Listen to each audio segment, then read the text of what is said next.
Hi, I'm Peter Cowan, the Bee Whisperer. Since getting back from New Orleans, the weather has continued to be this up and down process where it's getting to 50 one day, and then tomorrow it's going to be in about 30, and the next day about 30, and only getting up to 19 or 20 at night. And then after that, it looks like we may be in for a more settled spell of normal spring weather, normal for this area. So end of March, beginning of April, it's about the time that you start to hope for some stability in the temperature, and we should start to see some regular growth in our brood chambers now. It should have started during March. We've had some warm days. We've had plenty of foraging activity. Not that there's much to forage on yet. They've been going to the open pollen feeders, and there's a little hint of some pollen coming in some areas. But in the next couple of weeks, we should start to see things like pussy willows and things open up. Then things really start to heat up, at least in the colony. At any rate, I still feel cold having been in lovely 75-degree weather for a week. But still, there are a lot of things to be getting on with and preparing for the big growth ready to take place, because as soon as this weather really kicks into gear, I will immediately be behind schedule. So there are things I can do to get ready. That is things like getting food ready. I've just got 1,000 pounds of sugar ordered, so I should be making up sugar syrup. I'll be bringing in those colonies that didn't make it and cleaning off the frames, cleaning up the equipment, and preparing those boxes to be going on for either restarting new hives or as second deep brood chambers to go on to the singles.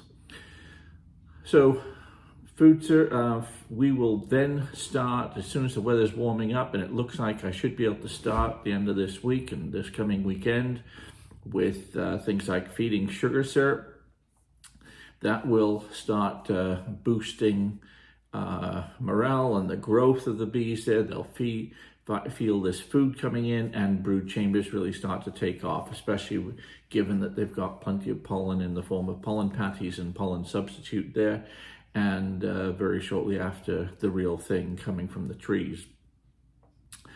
Then I'll be going around and assessing individual colonies and putting a marker on the top of the hive saying how many frames of bees I've got in those hives, because you can't tell from the outside, but when you've got a lot of hives, you need to be able to say, okay, these ones will take a while before they're ready, and these are going to be the first ones to be ready, and they need the attention right away.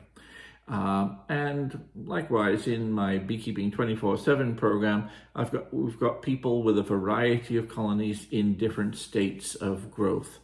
So it'll be an opportunity to video that for my Beekeeping 24/7 folks as well.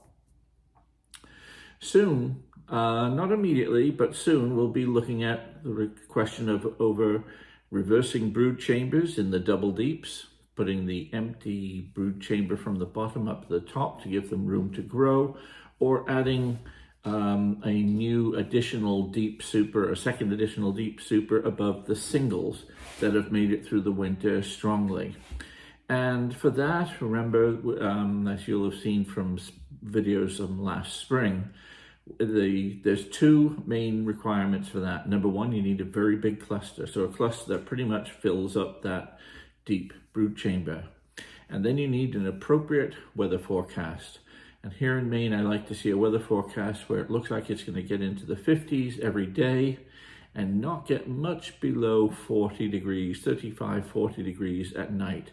I don't want nights getting down into the 20s because remember, those brood chambers have to be able to keep themselves warm, given that we're changing the dynamics. The heat is no longer held in by the roof.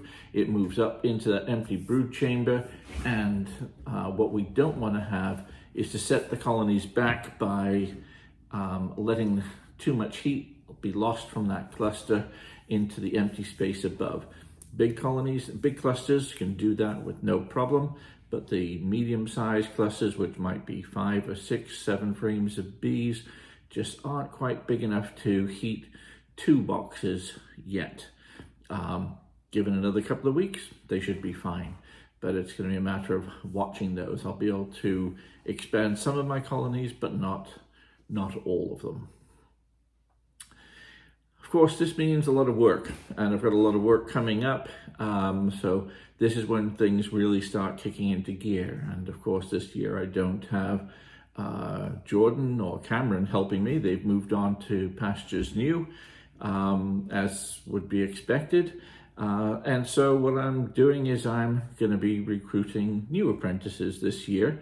And so I will be doing the usual things with folks that are looking for a bit of experience with the bees, from building up the hives and feeding to health checks and assessments, equalizing the colonies for strength, splitting the colonies, making up nukes, single and double brood chamber management, honey production, of course, and a bit of swarm catching. So these are the sort of things that my new apprentices can look forward to.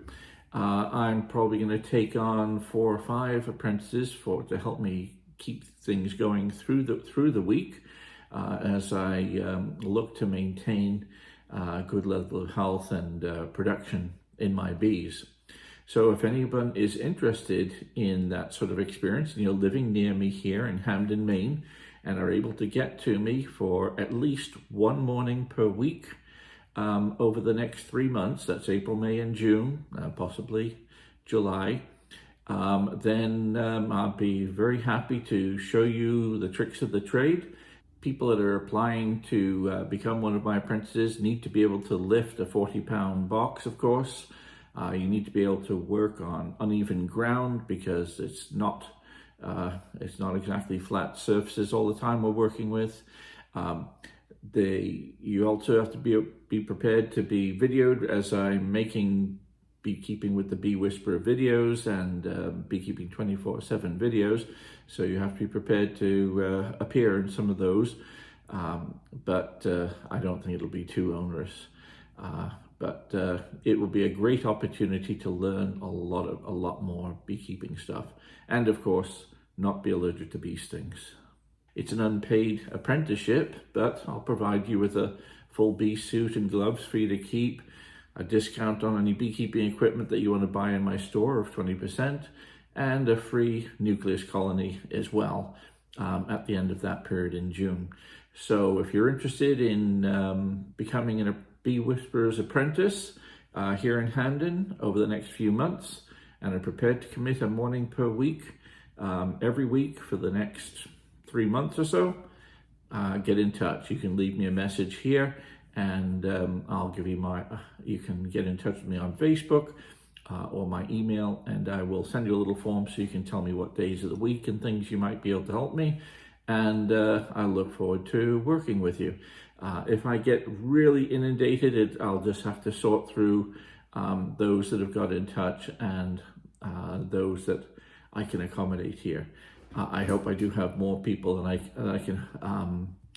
can cope with, but I don't want to disappoint anybody either. So we'll do the best we can, and I hope you get in touch. I'm also working with Amy on another opening in the window to bring in new members to Beekeeping 24/7.